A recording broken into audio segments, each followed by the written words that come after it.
Mình xin chào anh em. Hôm nay mình làm cái mé lợp tông mà dốc gấp, là cái gấp giữa hai cái hiên với nhau anh em. Giữa hai cái hiên mà nó có một cái gấp nhọn,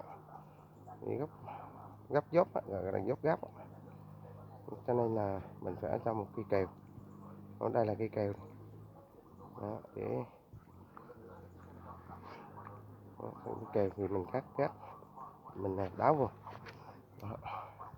Khi là mình cắt thành cái gấp như thế này đó, đó. Còn xong là như thế này. Đây là mình làm theo cách này thì nó đẹp thẩm mỹ,